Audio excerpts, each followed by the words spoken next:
έχουμε αποδείξει σήμερα ότι υπάρχει μια τεχνολογία και υπάρχει και ένα υλικό, είναι η υγρή βιοψία. Αυτό το υλικό θα χρησιμοποιήσουμε. Ωραία. Σε αντίθεση με τις διαγνώσεις που γίνονται πάνω στον ιστό που έχουμε αφαιρέσει. Πάμε να δούμε αυτό που μας είπε ο κύριος Νασιούλας. Η υγρή βιοψία βασίζεται, θα μας βοηθήσει πολύ αυτό το σχήμα.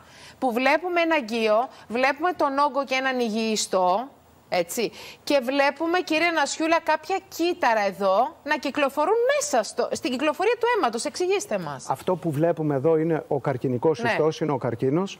Είναι ένα αγκείο και ο υγιής ιστός. Ναι. Αυτό που η επιστημονική κοινότητα έχει αποδείξει είναι ότι το DNA και όλη η βιολογία που έχει ένας καρκινικός ιστός, ένας καρκίνος, υπάρχει μέσα στο αίμα και υπάρχει γιατί υπάρχουν τμήματα του DNA και υπάρχει όλη η βιολογία του καρκίνου μέσα στο αγκείο, μέσα στο DNA που υπάρχει στο αίμα μας, με τα κομμάτια του DNA που υπάρχουν εδώ. Τα τμήματα του DNA, ο καρκινικός ιστός έχει υπογραφές. Ναι. Μία από αυτές τις υπογραφές είναι η μεθυλίωση, η οποία λέει αυτή η υπογραφή παραπέμπει σε καρκίνο του ιεντέρου ή αυτή η υπογραφή παραπέμπει σε καρκίνο των οθικών. Αυτές οι πληροφορίες μαζί με τεχνητή νοημοσύνη στο τέλος κάνουν έναν υπολογισμό και δίνουν μία πιθανότητα αυτός να είναι καρκίνος του ιεντέρου και μιλάμε.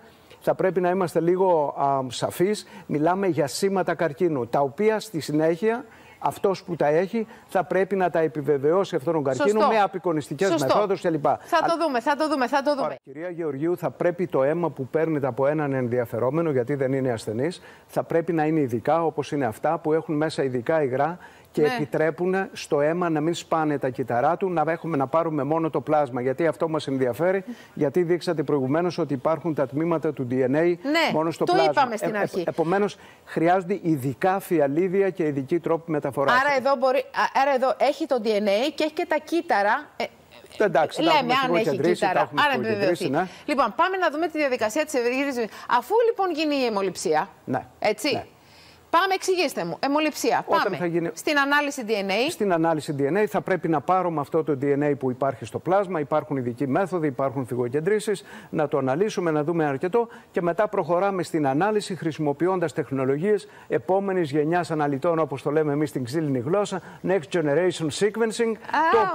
Το οποίο σαρώνει πάρα πολλά γονίδια, πάρα πολύ γρήγορα. Έχει αλγόριθμους, έχει πολύ βάθος για να διαβάσουμε πάρα πολύ γρήγορα. Γιατί το DNA στο πλάσμα δεν είναι και πάρα πολύ. Επομένως θα πρέπει να έχουμε μεθόδους να διαβάζουν αυτά τα λίγα DNA sequence.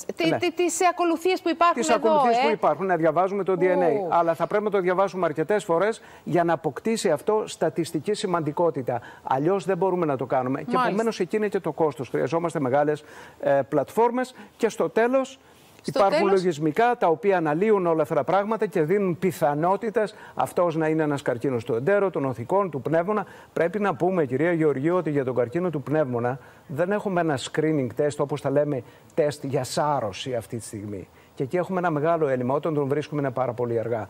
Και προχωράμε μετά στην επιβεβαίωση αυτών των σημάτων, όπως γίνεται και σήμερα, έτσι. Χρειάζεται επιβεβαίωση, αυτό να το πούμε, έτσι.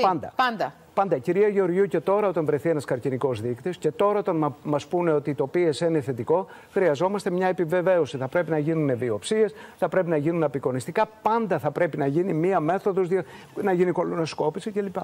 Ευχαριστώ πάρα πολύ, κύριε Νασιούλα. Εγώ ευχαριστώ πάρα πολύ. Για τις πληροφορίες που μας δώσατε. Να είστε καλά.